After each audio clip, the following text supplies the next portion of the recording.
Okay, this video is going to show you how to create a quiz or a homework assignment that can be automatically graded. And this is done using Google Forms. So in your drive, you want to go up here to New, and you want to scroll down to More, and over to Google Forms, and click on Google Forms. This is the default setting for Google Forms, purple. If you'd like to change it, you come over here to the color palette. You can select from any of these colors or click on this icon image icon. And this is the variety of selections you will have. There's quite a few. I actually like this popcorn one. Some of them are actually animated, which is cool. Once you select the template that you want in the background, you go ahead and title it. So let's title this demo. You'll notice once I title it, the quiz itself is titled. This is what shows up in your drive. So if you'd rather have this show something else for the students, you can always put last night's reading, and then you could put the date. And then underneath this is the description. You don't have to put a description, but you could always add more information for the students if you wanted to. So you could put from chapters 2 and 3, or you don't have to put anything. Right here where it says Untitled Question, that's where you actually start typing your question. Once you have your question, then you want to click here where it has the word option, and you want to type one of the answers. Once you click return or enter, it'll pop down to the next option, and you can type in the next selection. And I believe you can enter up to 10 options. You can also do select all that apply. You'll notice that it kind of tries to predict the type of question you're going to ask by giving options for the answers. So multiple choice is what I'll probably use for this particular question, but it's important to know that these three are the only three types of questions that can be automatically scored or graded. If you wanted to perhaps have a question that had the students explain their thinking, like a constructed response, you would use this paragraph.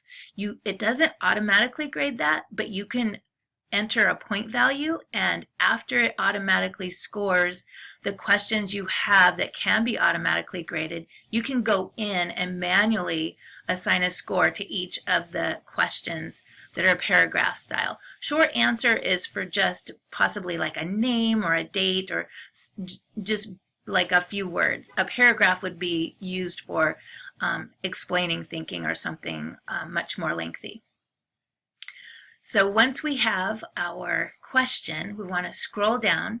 It's important to know that if you wanted to move the answers around, you could use this little waffle icon right here and move it to the location you want. You don't have to delete and then type again.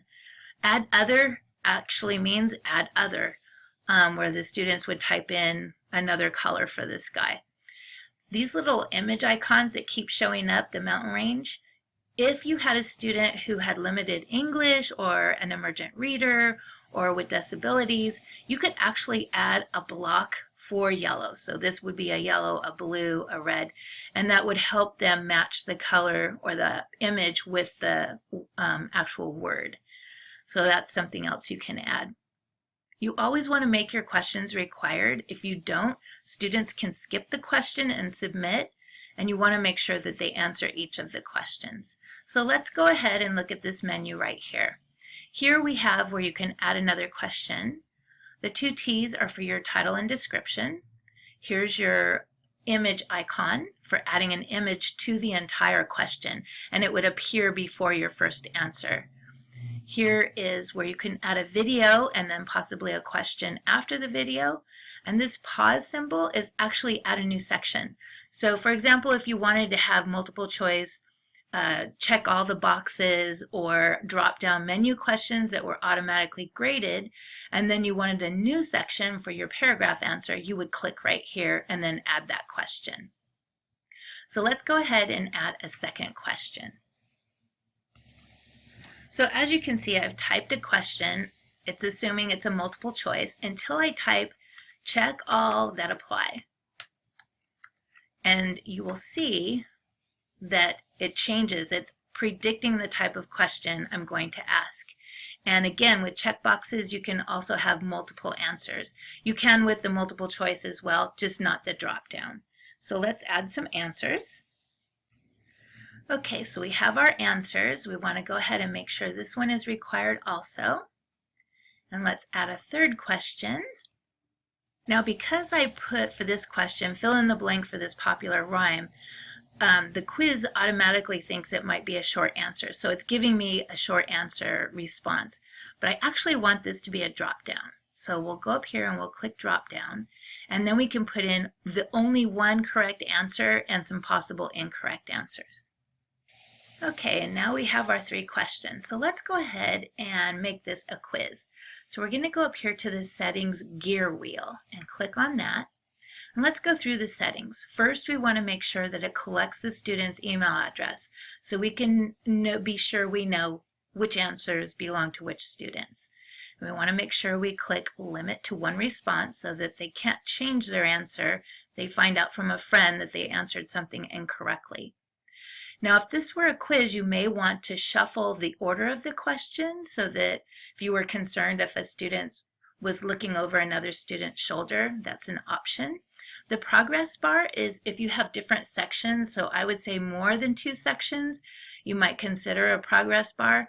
It's probably unlikely that you're going to have more than 2 sections, but that is there in case you need to use that. Right here, the confirmation message, this is the message that students receive when they submit the quiz or the assignment.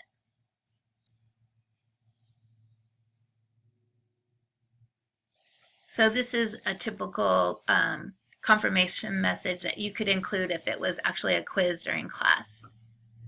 So now we're going to go to quizzes and we're going to click on the button that says make this a quiz. This is what feedback the students will receive after they submit. We all know our students thrive on immediate feedback.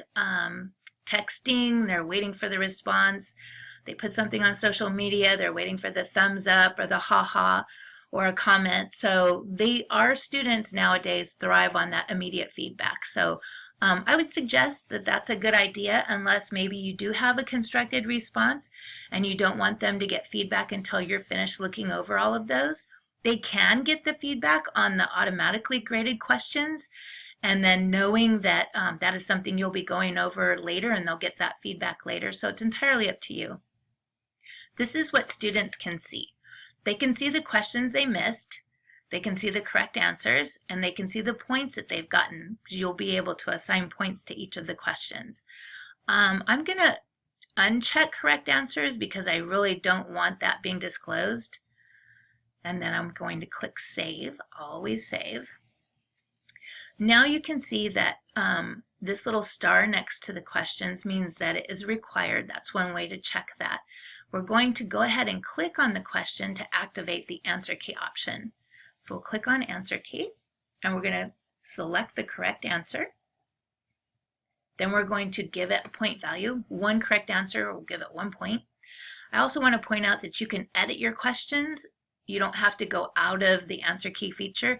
You can actually edit, so add answers, take out answers if you have a typo. You can also add answer feedback. So if they got it wrong, you could say, go back and read chapter 2. Oops. If they got it correct, you could say, nicely done, and then click save. And these are your feedback answers. You could do this for each one. I'm not going to save time. You can also edit or delete them from here. So we'll click on this one, answer key. So this was select all that apply. And we've got 1, 2, 3 correct answers. So I'm going to make this worth 3 points. Now that means if they miss one, that they won't get any points. So you might want to think about that. And then we'll click the last one, and there was 1 correct answer for this one. Whoops, answer key, and star, and let's give it 1 point. And then, like I said, you can absolutely edit when you're in this mode, and if you noticed, I misspelled that. I actually did it on purpose so that I could correct it in front of you, so you could see how it works. All right, so we are good. We're ready to test drive. So to test drive your quiz, you want to go up to the top, and up here there's a little eyeball preview. So we're going to click preview, and I'm going to get this one wrong on purpose so you can see what it looks like when you get something wrong.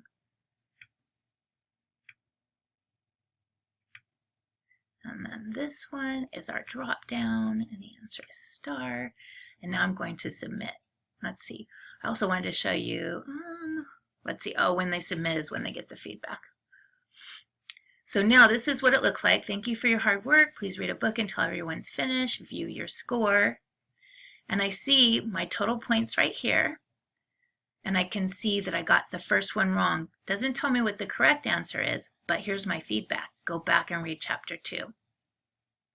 I got this one correct and I got this one correct. So that's basically how to make a quiz. Let's go back and look at once you get some responses. So here you can see you have a response. So you click on here. This will give you a summary view of each of your questions. So you have a really quick snapshot of which questions were most difficult, what you might want to go back over, or maybe the question wasn't just a very good question. You can also look on the individual level, and this will show you every single student's submission and what they answered. And you would click right here for the rest of the students. Also, you can make a spreadsheet of this. So it's a much cleaner snapshot. So you would click right here on the green icon for spreadsheets, create a new spreadsheet. And here you would have the day and time. So if it was a homework assignment, you'd know when it was turned in, the person who did the quiz or the assignment, their score, and then you would have, you could easily wrap all of these by clicking on the question, coming right here and clicking this wrap. And then that way you could see all of the questions. And this kind of gives you a nice snapshot also of how well everybody did. So that's quizzes and automatically graded assignments. If you need any further support, my extension is 5924, or you can email me at rmacdonald@ewcsd.org. Thanks.